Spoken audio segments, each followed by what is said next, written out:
apsirengti? Nepavydėk, būti karaliaus dukra tikrai nelengva.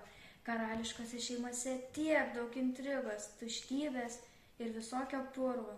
Princesė visada stebima, jos visados turi klausyti savo tėvo karalių ir visados turi tekėti už to vyro, kurį parinko tėvas.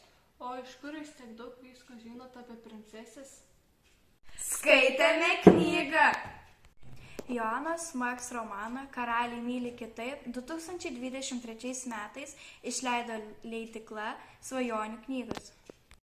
Princesė Adelė, Trilypio aljanso karalystės valdovo duktė. Ji įsimylėjo uždraustą vyrą ir išdrįso kovoti dėl savo meilės.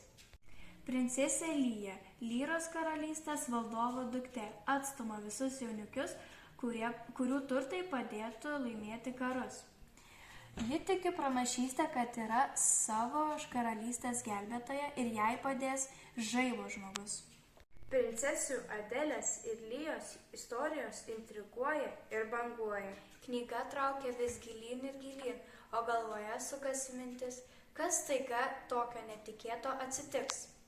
Princas Albertas, Trilypio aljanso karalystės valdovo sūnus, aštraus proto ir dar aštresnio liežuvio. Visą esybę trokštantis karūnos, jis žaibo žmogus, kuris išgelbės Lyros karalystę. Princas Edvardas, nutrūktgalviškai drąsus, savarankiškas ir ryžtingas. Jis įsimyli savo geriausio draugo sužadėtinę, Adelę. Labai sukrečia Edvardo nešiojamas skausmas dėl netektos meilės. Kovose meilės skausmas užsimiršta, bet vėl grįžta mintyse ir sapnuose.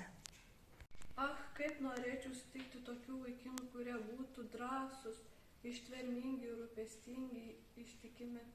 Svajok toliau, bet šiandien tokių vaikinų, kurie laikytųsi Riterio kodekso, nėra.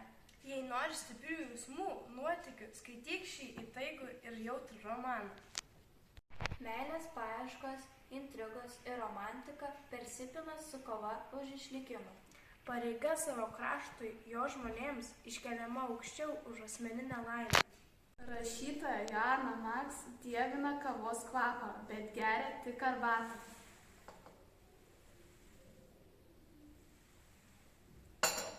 Savo knygose ji vengia ilgų aprašymų ir nelaimingos pabaigos.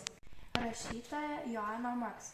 Tai Vokietijoje, Hamburgo mieste gyvenanti ir žurnaliste dirbanti lietuvė Jolita Zykutė. Jos gimtinė Alytaus kraštas. Anot Jolitos Zykutės, ji rašė žodžius virstančius knygomis, straipsniais ir kitais tekstais. Jolita Zykutė parašė 4 knygas vaikams. Spyglys, mėlyna dėžutė, kaip karalaitė Karolina pavydėjo ir kas iš to išėjo, kaip karalaitė iš grožio konkurso pabėgo. Ir elektroninė knyga suaugusiems, kitokios pasakos apie karalaitę ir drakoną.